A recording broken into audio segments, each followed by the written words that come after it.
प्रधानमंत्री मोदी कुछ देर पहले रवाना हुए थे दिल्ली से पोलैंड के लिए और वो पोलैंड की राजधानी वॉर्सो पहुंच गए हैं। ये तस्वीरें आ रही हैं वहां से, सीधी तस्वीरें। प्रधानमंत्री इस समय पोलैंड पहुंच चुके हैं और पीएम मोदी के पोलैंड दौरे से यहाँ रहने वाले भारतीय समुदाय में काफ़ी उत्साह है। यहाँ ऐसे भी भारतीय हैं जो 2-3 दशकों से यहाँ रह रहे हैं, लेकिन किसी ने यहाँ भारत के प्रधानमंत्री को नहीं देखा, क्योंकि 45 साल के बाद कोई भारतीय प्रधानमंत्री यहाँ आ रहे हैं। भारतीय समुदाय उत्साह के साथ साथ उम्मीदों से भरा है। उनसे बातचीत की है उमाशंकर सिंह ने।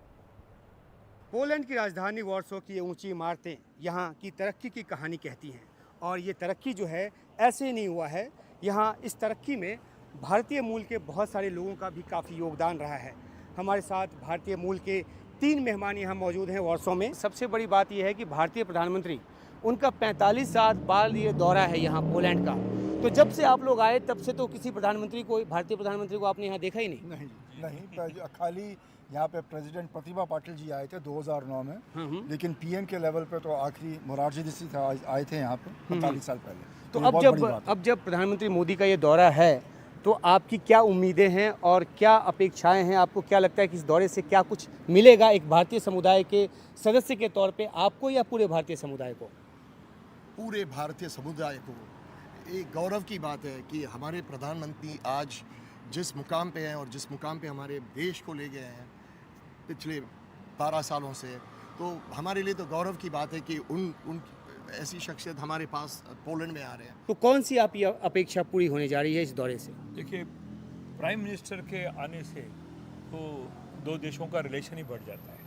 आपस में जो उनकी मुलाकातें होगी वहाँ पर, यहाँ के प्राइम मिनिस्टर से या प्रेसिडेंट से, बिजनेस कम्युनिटी से, तो ये तो हमारे लिए बहुत ही अच्छी बात है। यहाँ से जरूर इन्वेस्टमेंट जाएगी इंडिया में।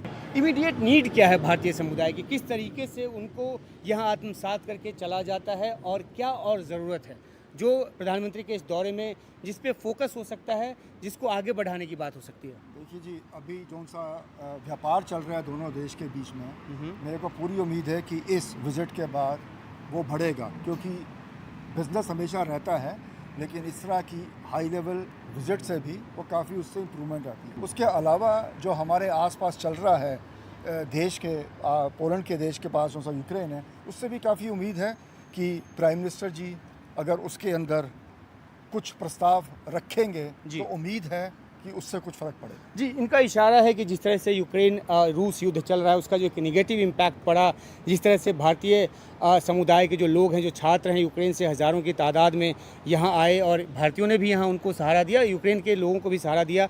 तो अब एक ऐसे माहौल में जब 2-2.5 साल से ज़्यादा लंबा ये जो वॉर है वो खिंच चुका है, तो ऐसे में आपकी भी कुछ इस तरह की उम्मीद है कि कोई शांति प्रस्ताव लेकर जो हैं वो प्रधानमंत्री यहाँ आ रहे हैं, यहाँ से आगे भी जाएंगे, इस तरह की उम्मीद आपको भी है?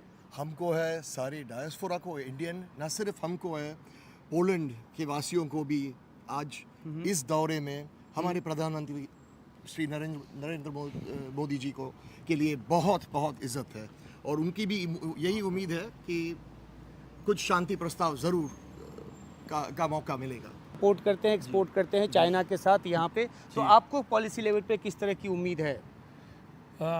मुझे पक्का है कि जब प्राइम मिनिस्टर जी यहाँ पर आएंगे, जब डिस्कस करेंगे उनके साथ, कोई बिजनेस डेलीगेशन भी आती रहेगी, हम सब प्रवासी भारतीयों से भी वो मिलेंगे, तो रिलेशन ज़रूर बढ़ेगा और बिज़नेस में हम सबको मदद मिलेगी। जो तमाम उम्मीदें हैं, तमाम अपेक्षाएं हैं, और क्योंकि 45 साल बाद ये किसी भी भारतीय प्रधानमंत्री का दौरा है, तो बहुत सारी जो उम्मीदें हैं वो एक साथ आ खड़ी हुई हैं। अब देखना है कि किन उम्मीदों को बल मिलता है, किन मुद्दों पे बात बनती है, बात आगे बढ़ती है और संबंध आगे बढ़ते हैं। तो ये जो नतीजा है वो आने वाला कल बताएगा, लेकिन इतना ज़रूर है कि यहाँ भारतीय समुदाय के लोगों में काफ़ी उत्साह है प्रधानमंत्री मोदी के इस दौरे से। वॉर्सो से उमाशंकर सिंह, NDTV इंडिया।